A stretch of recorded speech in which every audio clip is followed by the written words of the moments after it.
আসসালামু আলাইকুম প্রিয় বন্ধুরা, সবাই কেমন আছেন? আশা করি ইনশাল্লাহ সবাই ভালো আছেন এবং ভালোর দলে আছেন।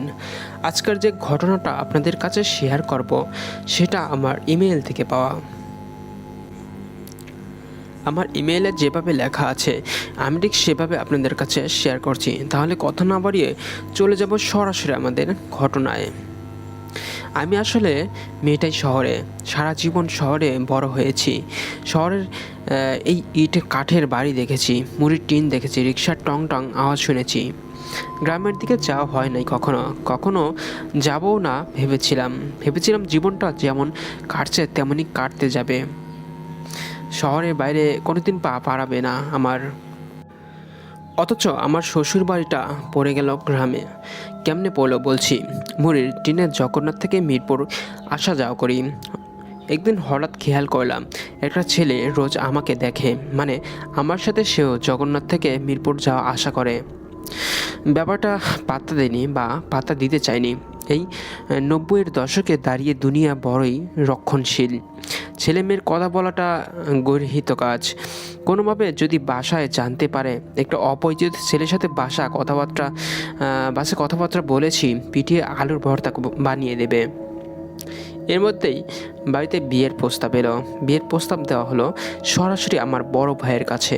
বড় ভাই ভীষণ রাগী মানুষ। তাকে যে নিজে এসে বিয়ের প্রস্তাব দিয়েছে তার বুকের পাটা একদম মহাকাশের মতো বড়। বান্দাটাকে একবার দেখতে ইচ্ছে হলো। দেখি আমার সেই পাশের অনুসরণকারী ছেলেটাকে দেখতে কেমন জানি গোবে চারা লাগে। দেখলাম একদমই গোবে চারা না, ঠিক ওই বড় ভাইকে পটিয়ে ফেলেছে। আর বড় ভাইয়ের কথাই আমাদের পরিবারের শেষ কথা। তাই আমার বিয়েটা হয়ে গেল। যেই গোবেচারা চেহারার চালাক ছেলেটার সাথে আমার বিয়ে হলো, তার নাম বাহার। গ্রামের বাড়ি ঝালকাঠি মানে দক্ষিণবঙ্গের একটা ছেলের সাথে আমার বিয়ে হবে। 2 বছর আগে যদি কেউ আমাকে বলতো আমি হেসে উড়িয়ে দিতাম। অথচ আমার বিয়ে হলো সেখানেই। বিয়ের পর আমাদের সংসার শুরু হলো একটা বাড়িতে, মিরপুরে এক দোতলা বাড়ির দোতলায় ছোট্ট ঘুপচি ঘরে। সংসারটা নিজের বাবার 51বর্তী পরিবার থেকে এই একা নিজের সংসারে এসে পড়েছি। সত্যি বলতে আমার খারাপ লাগছিল না। আমার প্রথম শ্বশুরবাড়ি যাওয়া পরে বিয়ের 2 মাস পর, সে সময়টার কোরবানির ঈদ। বাহার বলল সেবার গ্রামে নাকি ঈদ করবে, তাই গ্রামে যাওয়া। বাবা মা পরিবারকে ছেড়ে এর আগে ঈদ কখনো করিনি। কেমন যেন খারাপ লাগছিল। তাও বাহারদের গ্রামের বাড়ি দেখতে পারবো, প্রথমে একটা গ্রামে থাকতে পারবো, নতুন একটা অভিজ্ঞতা। এসব চিন্তায় মন খারাপ ব্যাপারটা উবে গেল সবার সাথেই। লঞ্চে চেপে আমরা গ্রামে গিয়েছিলাম। আমার প্রথম লঞ্চ জার্নি, সেই অভিজ্ঞতা বলার ভাষা আমার আর নেই। আমার জীবনের যতগুলো আনন্দের স্মৃতি আছে তার মধ্যে একটা হলো লঞ্চে বসে নদীর ওপর পূর্ণিমা চাঁদ দেখা আর সকালে সূর্যোদয় দেখা। এই দুটো দৃশ্য আমি কখনো ভুলব না। বাহারদের গ্রামে আমি পৌঁছেছিলাম বিকেলে। পৌঁছাতেই একটা হুলহুল পড়ে গেল, কেমন যেন হুলহুল পড়ে গেল। গ্রামের একটা শহরে বউ এসেছে, এই যেন অন্যরকম এক উৎসবের ব্যাপার। আমি হঠাৎ খেয়াল করলাম সবার আলোচনার মধ্যমণি হয়ে গেছি। লজ্জায় মরে যাচ্ছিলাম। শেষমেশ আমার ননদ আমাকে বাঁচালো, টান দিয়ে আমাকে নিয়ে চলে গেল ঘরের ভেতরে। রাতে দেখলাম আমাদের খাওয়া দাওয়ার জন্য বিরাট আয়োজন, গরুর গোস্ত, হাঁসের গোস্ত, বাড়ির বড় রাওয়া। এর মানে হলো মোরগ। আমি পরে বাহারের কাছ থেকে শুনেছিলাম এর তরকারি, শাকসবজি, ডাল, ভাজি, এত ভর্তা ভাজি আর মাছ, কয়েক প্রকারের মাছ, বিভিন্ন সাইজের মাছ। তরকারির ভেতর যেন কিলবিল করছে। আমি খুবই বিব্রত হয়ে গিয়েছিলাম। কথাটা কীভাবে বলবো বুঝতে পারছিলাম না। শেষে মানে আমার শাশুড়ির কানে ফিসফিস করে বললাম, মা, আমি মাছ খাই না। মা শুনে যেন আকাশ থেকে নিচে পড়ে গেলেন। আবার জিজ্ঞেস করলেন, কি বললে? মাছ খেতে পারি না? আমার গন্ধ লাগে, বমি আসে মা। মা শুনে থম মেরে গেলেন। কিছুক্ষণ চুপ করে থেকে হঠাৎ বাঁধ ভাঙা জোয়ারের মতো হা হা করে বিকট হাসি তুলে বললেন, এ কি শুনি গো, এ কি শুনি? নতুন বউ তো মাছ খায় না রে, নতুন বউ তো মাছ খায় না। বাড়ির সবাই আমাকে অবাক হয়ে আমার দিকে তাকালো লজ্জায় অপমানে। আমার মনে হচ্ছিল মাটির ভেতর সেদিয়ে যাই। কোনো রকমে মাথা নিচু করে মুখটা লুকাচ্ছিলাম।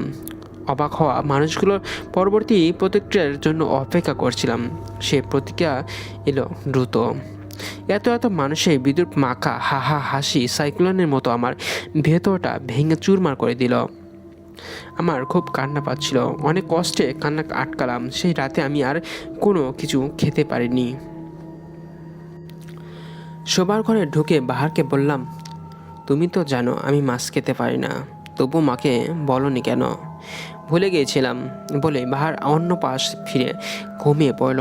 আমার ঘুম আসছিল না। সন্ধ্যাবেলার তাচ্ছিল্যের হাসিটা মনের ভেতর জ্বলছিল ধকধকে ঘায়ের মতো। পরদিনটা কাটলো স্বাভাবিকভাবে বলতে গ্রামের সবার সাথে পরিচিত হওয়া, এরপর বাড়ি যাওয়া, দাদি নানিদের কাছ থেকে বকশিস পাওয়া, এসব এসব এসব স্মৃতি আমার কাছে আনন্দের স্মৃতি হয়ে থাকতো, কিন্তু থাকলো না। আমার মাছ না খেতে পারার ব্যর্থটা আমার জন্য কাল হয়ে গেল। যার বাসাতেই গেলাম সে প্রচণ্ড আনন্দ আর বিস্ময় নিয়ে বলতে লাগলো, তুমি নাকি মাছ খাও না। মাছ না খাওয়াটা যেন প্রচণ্ড বিষয়ের এক ব্যাপার। মানুষ মাত্রই মাছ খাবে। যে মাছ খেতে পারে না সে ভিন গ্রহের কোনো জীব, সে কোনোভাবেই মানুষ হতে পারে না। মাছ খেতে না পাওয়ায় সবচেয়ে বেশি খোঁটা দিয়েছিলেন আমার শাশুড়ি মা। ভোরে কত কিছু খাওয়াবো ভাবছিলাম, এখন দেখি সে মাছই খাইতে পারে না। কথাটা তিনি যেন জনে জনে বলে বেড়াচ্ছিলেন। আমার সামনেই বলেছিলেন 50 বার। আমার পিছনে কতবার বলেছিলেন আমি জানি না। আমার প্রচণ্ড জেদ চেপে গিয়েছিল। ছোটবেলা থেকে আমি অনেক জেদের মাথায় বাড়ির কত জিনিস যে ভেঙে ফেলেছি তার হিসাব নেই আমার। আমার বাবা মা ভাই সবাই আমাকে মানা করতেন, বলতেন এত জেদ ভালো না। তবুও আমি জেদ কমাতে পারতাম না। এই বেশি জেতে থাকাটা ব্যাপারটা হয়তো মানসিক অসুস্থতার লক্ষণ। আমি হয়তো মানসিকভাবে অসুস্থ ছিলাম, কি জানে। তখন তো আমাদের কথায় কথায় সাইকিয়াট্রিস্টের কাছে নেওয়া হতো। কেউ বদ্ধ উন্মাদ হলেও কেবল তার চিকিৎসা চলতো। আমার তখন জেদ চেপে গিয়েছিল। আমি ঠিক করেছিলাম মাছ খাবই এবং ওই গ্রামে থেকেই মাছ খেয়ে যাব। এত মাছ খাবো যে আমাকে মাছ খাওয়াতে শ্বশুরবাড়ির লোক ফতুর হয়ে যাবে। আমাকে নিয়ে আর টিটকালি আর দেবে না কখনোই। প্রথমে দুপুরে লুকিয়ে লুকিয়ে তরকারির বাটি থেকে একটা মাছ তুলে নিয়েছিলাম রান্নাঘরে। কেউ ছিল না, কেউ টেরও পায়নি। নাক চেপে মাছের টুকরোর এক কামড় বসিয়েছিলাম। 2-3 বার কামড়ে গিলে ফেলেছিলাম মাছটা। মাছের স্বাদ নেবার সুযোগও হয়নি। গিলে ফেলার সাথে সাথে 2-3 সেকেন্ডে কিছু হলো না। মনে হলো ভালোই তো, মাছ তো খেতেই পারি। এরপর আমার শরীরের ভেতরে যেন মাছের একটা ভীষণ আসছে কুষিত গন্ধে এসে ধাক্কা মারলো আমার নাকে। আমি আর থাকতে পারলাম না। ছুটে রান্নাঘর থেকে বেরিয়ে হর করে বমি করে দিলাম। এরপর এসে শুয়ে পড়লাম বিছানায়। আমার খুব কান্না পাচ্ছিল, খুব। আমার কষ্ট ভাগাভাগি করার জন্য কাউকে খুঁজে পাচ্ছিলাম না। কেউ আমার পাশেই ছিল না, কেউ না, বাহারও না। আমি কেবল নিজের ভেতরে ঘুমরাচ্ছিলাম। বিকেলের ননদের সাথে ঘুরতে বের হলাম আর আমি গিয়ে বসলাম পুকুর পাড়ে। বিকেলে সূর্যের রোদ পুকুরের গাছপালার ফাঁক দিয়ে এসে পড়ছিল পুকুরের পানিতে। সেই মায়াময় পরিবেশে সে আমাকে একটা গল্প শুনিয়েছিল, মেসো ভূতের গল্প। ও বলেছিল, জানো ভাবি, তোমার মতো মাছ খেতে না পারলে আমি বেঁচে যেতাম। মাছ খেতে এত ভালো লাগে আমার, ছাড়তেই পারি না। বেঁচে যেতে কেন? তাইলে আর মিশোভূত পিছিয়ে পড়তো না। এই গ্রামে একটা মিশোভূত আছে। কেউ মাছ নিয়ে কোথাও গেলে বা মাছ খেতে বসলে সে তার পিছু নেয়। কি বলো? হ্যাঁ, সত্যি বলছি। অনেকেই না ওটাকে দেখেছে। আমার দাদাও দেখেছেন। কি দেখেছেন? এটা অনেক দিন আগের কথা। আমরা তখন ছোট।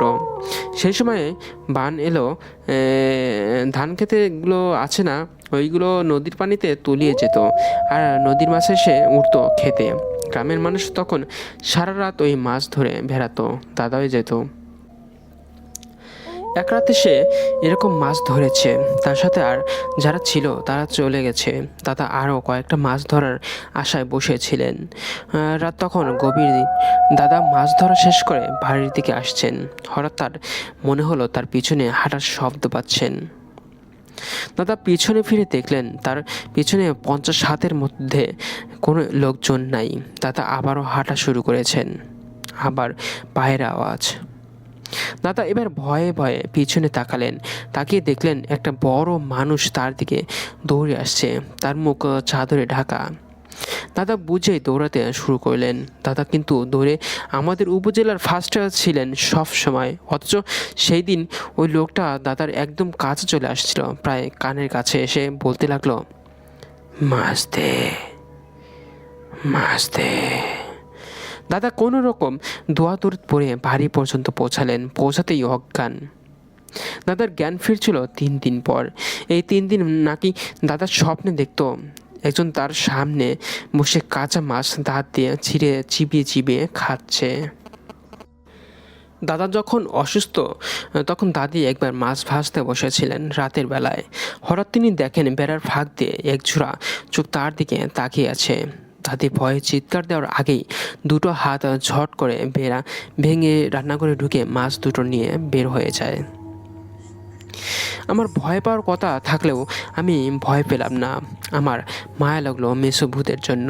আহারে, তাদের কি পরিমাণ আকর্ষণ মাছের জন্য।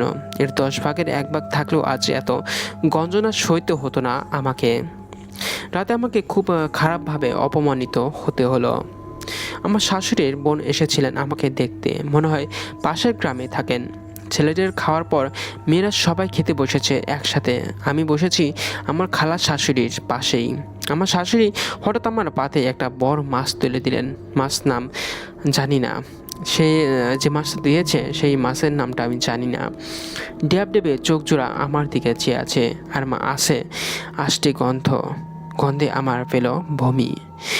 আটকাতে পারলাম না, মুখটা কোনো রকমে ফিরিয়ে হুড় করে বমি করে ফেললাম। খালা শাশুড়ি অবাক হয়ে আমার দিকে তাকিয়ে রইলেন, বললেন, তোমাগো বিয়ের না মাত্র 2 মাস হলো, এত তাড়াতাড়ি? মা বলে উঠলেন, আরে সেটা না পা, ও মাছ খাইতে পারে না, ভুলে যেতে পারে, ভুলে পাতে দিয়ে দিছি মা, মনে কিছু কইরো না কেমন? বলে ফিক করে হেসে দিলেন, যেন হাসিটা অনেকক্ষণ চেপেছিলেন। খালা শুনে প্রথমে ড্যাব ড্যাব করে চেয়ে রইলেন আমার দিকে মাছের মতো, পরে আসারি বিচারি করে আর্তনাদ করার মতো বলে চললেন, ওরে মা, লো মা, এ কি শুনুন, কত কিছু দেখতে হইব আমার জীবনে। মাছ দেখে মানুষে বমি করে কোনোদিন হুঁচি বাপের জন্মে মনে হয় না। এরপর 2 বোনের সে কি হাসি। হাসতে হাসতে দুজন খাবার প্লেটের সামনে মাটিতে গড়াগড়ি দিতে লাগলেন। আমি উঠে চলে আসলাম আমার ঘরে।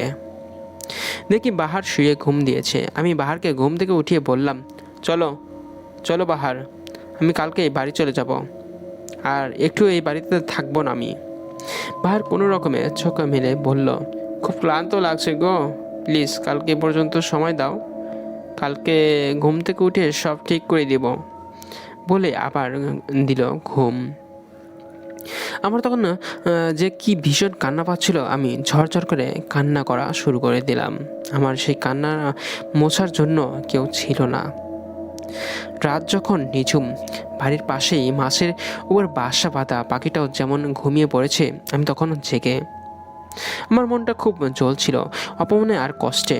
আমি চুপচাপ বিছানা থেকে উঠে পড়লাম, সিঁড়ি পেয়ে নেমে গেলাম নিচে। উঠোন পেরিয়ে রান্নাঘরে চলে গেলাম। রান্নাঘরে মিটশেফের ওপর রাখা গামলায় আছে মাছের তরকারি। রান্নাঘরের বেড়ার ফাঁক দিয়ে আসা চাঁদের আলোয় ঘরটার ভেতরে অন্ধকার কিছুটা কেটেছে। আমি আস্তে আস্তে মিটশেফের দিকে এগিয়ে যাই।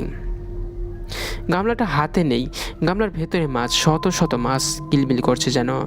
ড্যাবডেবে চোখ মেলে আমাকে দেখছে, তাদের গা থেকে আসতে গন্ধে বাতাস ভারী হয়ে গেছে। আমি একটা মাছ হাতে তুলে নিলাম। মুখের কাছে নিয়ে আসি, আস্তে আস্তে কামড় বসাতে চাই। মাছের গন্ধে আর তার আঁশের গন্ধ, তার নরম আশমাখা শরীর আমার মুখে বমি নিয়ে আসলেও আমি মাছটায় কামড় বসাতে যাই। আর তখন ওই ঘরটা অন্ধকার হয়ে যায়। বেড়ার ফাঁক দিয়ে যে চাঁদের আলো আসছিল সেখানে কেউ দাঁড়িয়ে আছে। আমি চোখ মেলে তাকাই, সেই ফাঁকে এক জোড়া চোখ, ভয়ঙ্কর লাল চোখ। চোখ দুটো এক দৃষ্টিতে আমার দিকে তাকিয়ে আছে। আমার হাত থেকে মাছটা পড়ে যায়। একটা ভীষণ কুৎসিত হাত ভেঙে মাছের দিকে আসতে থাকে। কে যেন ভীষণ কুৎসিত কণ্ঠে বলতে থাকে, আমাকে মাছ দেবে, আমাকে মাছ দেবে। হাতটা মাছের কাছে এসে থেমে যায়। কিছুক্ষণ স্থির থাকে হাতটা, তারপর হঠাৎই কোনো কিছু বোঝার আগেই সেটা আমার হাতের দিকে ধেয়ে আসে। আমার হাতে মাছ ধরা ছিল। মাছের আষ্টে গন্ধে আমার হাত ভরা। কুৎসিত হাতটা আমার হাত চেপে ধরে। ভেজা, ঠান্ডা, কুৎসিত আঁশযুক্ত একটা হাত। আমি চিৎকার করে উঠি। আমার আর কিছু মনে নাই। সকালে ঘুম থেকে উঠে নিজেকে আবিষ্কার করি বিছানায়। আমার পাশে বাহার ঘুমোচ্ছে। প্রথমে বুঝতে পারলাম না আমি কোথায় আছি। আস্তে আস্তে গত রাতের কথা মনে পড়ল। গত রাতের রান্নাঘরে ছিলাম, এখানে কিভাবে এলাম বুঝতে পারছি না। হঠাৎই একটা গন্ধ নাকে আসলো, আষ্টে মাছের গন্ধ। গন্ধে পুরো ঘরটা ভরে আছে। আমি সোজা উঠে বসলাম। আমার হাতটা ভেজা, হাতে মাছের গন্ধ, কাঁচা মাছ। আমার মুখটা ভেজা, মুখে হাত দিলাম, ঠোঁটে কি যেন লেগে আছে। আস্তে হাতটা চোখের সামনে ধরলাম। রক্ত, কালচে শুকিয়ে যাওয়া রক্ত আসছে মাছের গন্ধের মতো। আমি হুড় করে বমি করে দিলাম। ঘরের বাইরে ছুটে গেলাম, পুকুরে নেমে ডুব দিয়ে আসলাম। কেউ দেখলো না। পরে 2 দিন আমার কেমন যেন ঘোরের মধ্যে কাটলো, কিন্তু ঘোরের মধ্যে যে কাটছে আমি বাদে আর কেউ বুঝতে পারেনি। সবার সাথে উঠেছি, বসেছি, খাচ্ছি, গল্প করছি, কিন্তু আমার মনে হচ্ছে সব স্বপ্ন। যেমন সব স্মৃতি ভাষা থাকে, তেমন ভাষা সেই 2 দিনের স্মৃতি আমার মনে স্বপ্নের মতোই আছে। কি হয়েছিল 2 দিন ভালো মনেও নেই আমার। মনে আছে একটা গল্প শুনেছিলাম সবার কাছে। গ্রামে আতঙ্ক ছড়িয়ে পড়েছে। মেজপুতকে নাকি দেখা গেছে গ্রামে। যেদিন আমি অজ্ঞান হয়ে পড়েছিলাম সেদিন রাতে বান ডেকেছিল। অনেকেই গিয়েছিল রাতে মাছ ধরতে। যারা মাছ ধরে বাড়ি ফিরছিল তাদের মধ্যে অনেকেরই নাকি পিছু নিয়েছিল মেসে ভূত। গাছের আড়ালে থেকে হি হি করে হাসতে হাসতে বলছিল, মাছ কই নিয়ে যাস, মাছ দে। অনেকে নাকি দেখেছিল মেসুপুতকে, তবে কারো বর্ণনায় একজন সাথে আরেকজনটার মিল নাই। শুধু একজন বলেছিল মেসুপুত দেখেছিল তারা মেয়ের মতো দেখতে। তার মুখটা ছিল খোলা চুলে ঢাকা। মুখটা সে দেখতে পায়নি, তবে মেয়েটা মুখ নামিয়ে একটা কাঁচা মাছ চিবোচ্ছিল কসকস করে। সেটা থেকে ভয় সেখানে থেকে পালিয়ে যায়।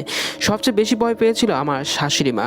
রাতে তিনি উঠেছিলেন বাথরুমে যাবার জন্য। রান্নাঘরের পাশ দিয়ে যখন যাচ্ছিলেন তখন তিনি শুনতে পান ঘরমর করে কিছু চাবানোর আওয়াজ। প্রথমে ভেবেছিলেন যে হয়তো বিড়াল হবে হয়তো। রান্নাঘরে ঢুকে মাছ খাচ্ছে বিড়াল তাড়ানোর জন্য যখন রান্নাঘরে ঢুকতে যাবেন তখনই শোনেন কে যেন ভয়ঙ্কর গলায় বলছে, কে রে, মাছ খাবি না? হাই, মাছের সাথে তোর মাথাটাও চিবিয়ে খেয়ে ফেলি। মা ভয়ে পড়ি কি মরি করে বাসা ধরে গেলেন, আর এক মুহূর্তে বাসা থেকে বেরোলেন না সূর্য ওঠার আগ পর্যন্ত। সারা রাত বাথরুম চেপে বিছানায় শুয়ে ভয়ে কাঁপতে লাগলেন। সকালে রান্না করে গিয়ে দেখেন মাছের গামলা উল্টে সব মাছ নিচে পড়ে আছে। কিছু কিছু মাছ হাত খাওয়া। তিনি বুঝতে পারলেন মেসুপুত্র রাতে তার রান্নাঘরে ঢুকেছিল। এগুলো মেসুপুত্রের কাজ। আমরা যে কয়দিন বাড়ি ছিলাম তাকে আর মাছ রান্না করতে দেখিনি। ভয় সেই কয়দিন তিনি মাছের ধারের কাছেও যাননি। কয়েকদিন পর আমরা ঢাকায় চলে আসি। আজ থেকে 30 বছর আগের কথা। এখনও অনেক কিছুই আমার মনে আছে। এই 30 বছর পার করার পরও এখনও আমি মাছ খেতে পারি না। আমার মেয়েরা মাছ খায়, তাদের বাবা মাছ খায়, আমি বাসায় মাছ রান্না হলেও শুধু ডিম ভাজি খেয়ে দিন পার করে দেই। মাছ খেতে না পারলেও একটা অদ্ভুত ব্যাপার আমার সাথে ঘটে। মাছের কথা শুনলে আমার মনে হয় একটা অদ্ভুত আসছে স্বাদের স্মৃতি আমি অনুভব করতে পারি, যেন কোনো এক সময় আমি মাছ খেয়ে ফেলেছিলাম, কাঁচা মাছ। কিন্তু কবে এমন খেয়েছিলাম মনে করতে পারি না। এছাড়াও মাঝে মাঝে ঘুমোলে আমি একটা অদ্ভুত স্বপ্ন দেখি দেখি গ্রামের মেঠো পথ দিয়ে হেঁটে যাচ্ছি রাতের বেলায়। আমার নাকে মাছের গন্ধ লাগলে পিছু নিচ্ছে সেই গন্ধের মালিক মানে মাছওয়ালার কাছাকাছি পৌঁছে গাছের আড়াল থেকে হি হি শব্দে বলছি, "এই, মাছ দেবে, মাছ।" সে যখন মাছ ছেড়ে পরিকরি করে দৌড়ে পালায়, তখনই আমি উঠে মাছটা ছো মেরে নিয়ে কাঁচা চিবুতে থাকি। এ সময়টায় আমার ঘুম ভেঙে যায়, আমার গা গোলাতে থাকে। এমন স্বপ্ন যে আমি কেন দেখি একদমই বুঝতে পারি না। তো বন্ধুরা, আমার ঘটনাটা কেমন লেগেছে তা অবশ্যই আমার কমেন্ট বক্সে জানাবেন, কারণ আপনার প্রতিটি কমেন্ট আমাকে নতুন নতুন ভয়ঙ্কর ঘটনা বলতে উৎসাহিত করবে।